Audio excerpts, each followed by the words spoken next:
होगी न्यूज़ खटर पटर, बातें भी चटर पटर, घर घर की खबर खबर, हंसी टोली की है अंगड़ाई। रेडियो राजू भाई, रेडियो राजू भाई, रेडियो राजू भाई, राज मिस्त्री का अपना रेडियो। नमस्कार दोस्तों, मैं हूँ राजू भाई और आ चुका हूँ आप सभी भाइयों के पास लेकर रेडियो राजू भाई, राज मिस्त्री का अपना radio, powered by UltraTech cement, देश का नंबर 1 सीमेंट। दोस्तों, शुरू करते हैं आज का प्रोग्राम। और आज की प्रोग्राम को शुरू करने के लिए सबसे पहले मैं बताऊंगा आपको आज का विचार। बड़ी लड़ाई हौसले से लड़ी जाती है। संसाधनों की कमी का रोना रोने वाले कभी शिखर पर नहीं पहुंचते हैं। आपको अपना हौसला जो है मजबूत करके रखना होगा और हमेशा अपने दिल में हौसला भरपूर रखना होगा और किसी भी परिस्थिति से झेलने की ताकत तभी आपको मिलेगी। और संसाधनों का रोना नहीं रो सकते हम ये शिकायत नहीं कर सकते कि मेरे पास ये नहीं है, मेरे पास वो नहीं है, ऐसे नहीं है, वैसे नहीं। अगर हम ऐसा करेंगे तो जीवन में हम सफल कैसे हो पाएंगे दोस्तों, है कि नहीं? तो चलिए इस बात को अपने दिल में गांठ बांध लीजिए और फिर इसे अपनी जिंदगी में अमल करने की पूरी कोशिश भी कीजिए। शुरू करते हैं, मतलब कि आगे बढ़ते हैं प्रोग्राम में और शुरू करते हैं आज की दिल की बात को। आज दिल की बात में मैं आपसे कहना चाहता हूं कि बरसात के मौसम में अपना खान पान कैसा रखें, मतलब किस तरह का खाद्य पदार्थ आप खाएं और कैसे सब कुछ मैनेज करें, किस तरीके से सब स्वस्थ रहें, इस बात का पूरा ख्याल रख सकें। बारिश के मौसम में बीमारियों से बचने के लिए खान पान पर ध्यान देना जरूरी होता है। आइए जानते हैं मॉनसून में क्या खाएं और क्या ना खाएं। मॉनसून का मौसम चिलचिलाती धूप और गर्मी से राहत देता है। अब ये बात तो आप और मैं बहुत भली भांति जानते हैं कि इस बार की गर्मी कितनी ज्यादा खतरनाक थी और अब मॉनसून पूरी तरीके से आ चुका है तो उसका एक अलग ही मजा है। लेकिन उस मजे के साथ साथ कुछ कुछ ऐसी चीजें हैं जो थोड़ी कष्टदायक हो जाती हैं। बारिश का मौसम अपने साथ कई तरह की बीमारियां भी लेकर आता है। बरसात के मौसम में हमारी इम्यूनिटी कमजोर हो जाती है, जिसके कारण हम बीमारियों की चपेट में जल्दी आ जाते हैं। इसके कारण डेंगू, मलेरिया, डायरिया, उल्टी, पेट दर्द और संक्रमण जैसी कई समस्याओं का सामना करना पड़ सकता है। शरीर को स्वस्थ रखने के लिए मौसम के अनुसार खान पान में बदलाव करना बहुत जरूरी है। चलिए जानते हैं बारिश के मौसम में क्या खाना चाहिए और क्या नहीं खाना चाहिए। सबसे पहले साफ सफाई। इस मौसम में आपको अपने आसपास साफ सफाई का विशेष ध्यान रखना चाहिए। बरसात का पानी जमा होने से रोकना चाहिए। साथ ही फलों और सब्जियों का सेवन करने से पहले उनको अच्छे से साफ कर लेना चाहिए। बाहर के खाने और ज्यादा देर तक रखा हुआ खाना भी आपकी सेहत पर असर डाल सकता है। ताजे फल और सब्जियां। बारिश के मौसम में ताजे फल और सब्जियां खाना स्वास्थ्य के लिए बहुत फायदेमंद होता है। इस मौसम में आप लौकी, तोरी, भिंडी, परवल और करेला जैसी सब्जियों को डाइट में शामिल कर सकते हैं। सीजनल फल जैसे सेब, नाशपाती, अनार और चेरी सेहत के लिए फायदेमंद होते हैं। गर्म पेय पदार्थ। बारिश के मौसम में हाइड्रेटेड रहने के लिए भरपूर मात्रा में पानी पिएं। इसके अलावा अदरक वाली चाय, तुलसी की चाय और सूप आदि गर्म पदार्थों का सेवन करें। ये इम्यूनिटी बूस्ट करने के साथ साथ पाचन में भी सुधार करते हैं। हल्का और ताजा खाना बनाएं। इस मौसम में आपको हल्का और घर का बना ताजा भोजन ही खाना चाहिए। आप स्टीम या उबली हुई सब्जियां, दाल, खिचड़ी और सूप जैसे हल्के भोजन को डाइट में शामिल करें। यह पचाने में आसान होते हैं और शरीर को ऊर्जा प्रदान करते हैं। दही और छाछ। बारिश के मौसम में प्रोबायोटिक्स जैसे दही, छाछ और फर्मेंटेड फूड्स को डाइट में शामिल करें।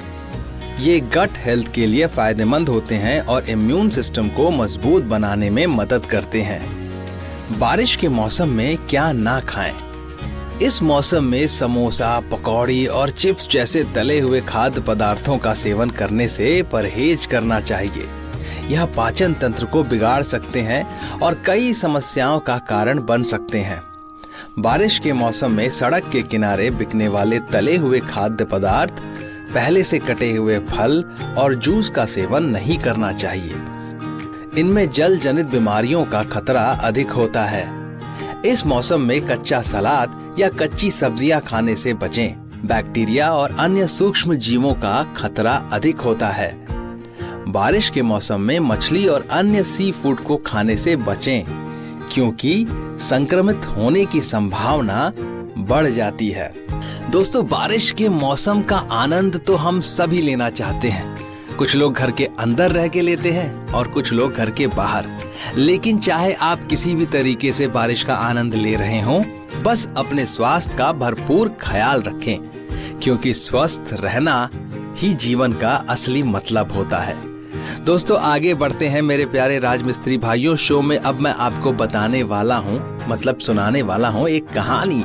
लेकिन उससे पहले मैं अपने सारे राजमिस्त्री भाइयों को एक संदेश देना चाहता हूँ, कुछ कहना चाहता हूँ। बस आप सभी को याद दिलाना चाहता हूँ कि केवल अल्ट्राटेक सीमेंट का ही इस्तेमाल करें, क्योंकि बढ़िया काम तो बढ़िया नाम।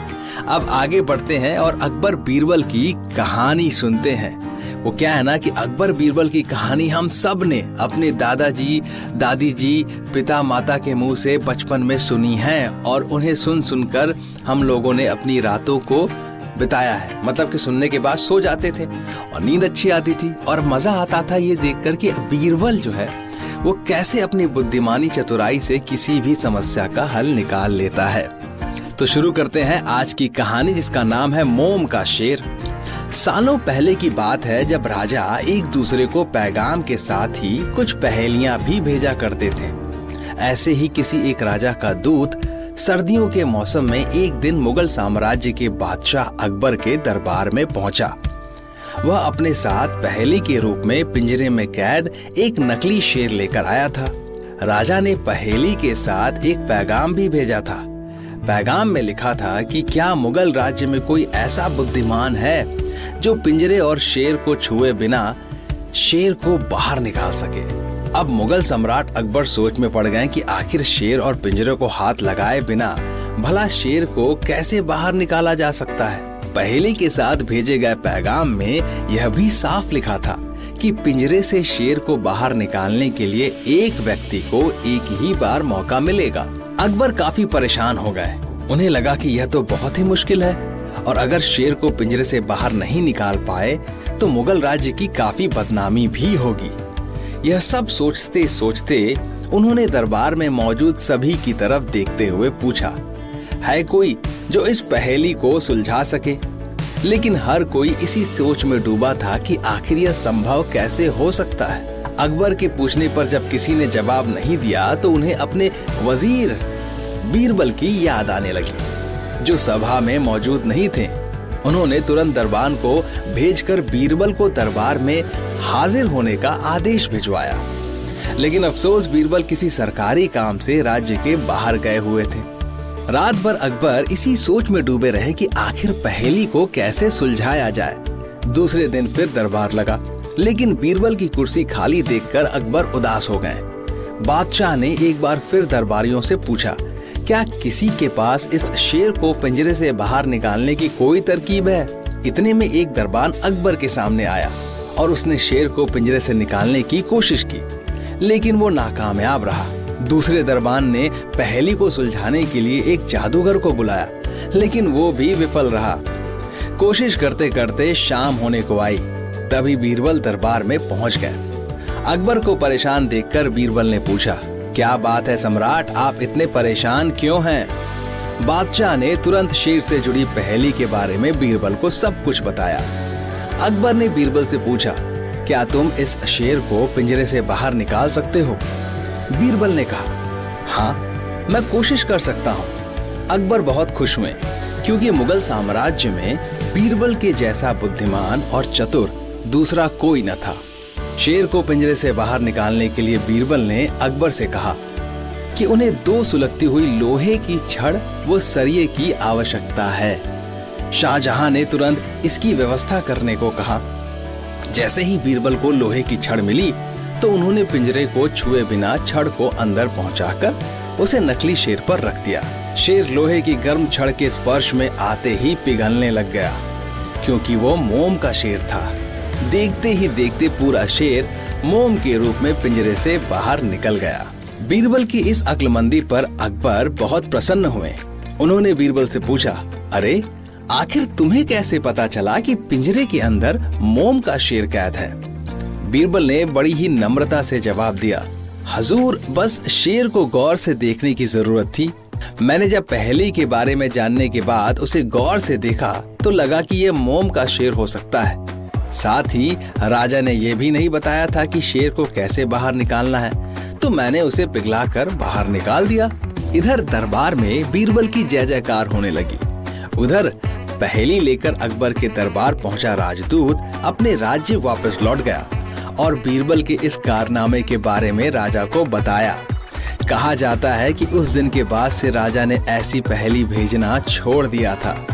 तो दोस्तों, इस कहानी से हमें क्या सीख मिलती है? इस कहानी से हमें ये सीख मिलती है कि अक्लमंदी से सब कुछ संभव है। हर जगह बल नहीं बल्कि बुद्धि का प्रयोग किया जाना चाहिए। दिमाग से हर समस्या का समाधान हो सकता है। तो दोस्तों, मैं उम्मीद करता हूँ कि आपको ये कहानी बहुत पसंद आई होगी और आपका मनोरंजन हुआ होगा। अब मैं आपको बताने वाला हूँ एक रोचक तथ्य, उसके बाद मैं लेने वाला हूँ आप सभी से इजाजत। आज का रोचक तथ्य है कि चींटियां जो हैं वो कभी नहीं सोती और उनके फेफड़े नहीं होते। एक तो बेचारी चींटी इतनी छोटी होती है कि उसके शरीर के अंग और छोटे होते हैं। खैर, लेकिन वो कभी नहीं सोते हैं, ये सोचकर मुझे बड़ी हैरानी हो रही है। मुझे तो कम से कम दिन में 8 घंटे की नींद चाहिए ही चाहिए। उससे ज्यादा मिल जाए तो और अच्छा, लेकिन कम से कम 8 घंटे की नींद चाहिए हमें। खैर दोस्तों, अभी तो सोने का वक्त नहीं है, लेकिन फिर भी मैं जा रहा हूँ और खा पीकर सोने का विचार जो है मेरा वो बहुत ही पुख्ता है।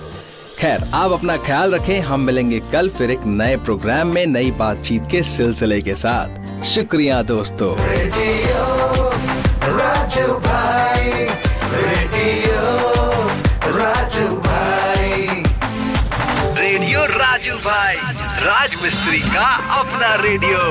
Brought to you by Ultratech Cement.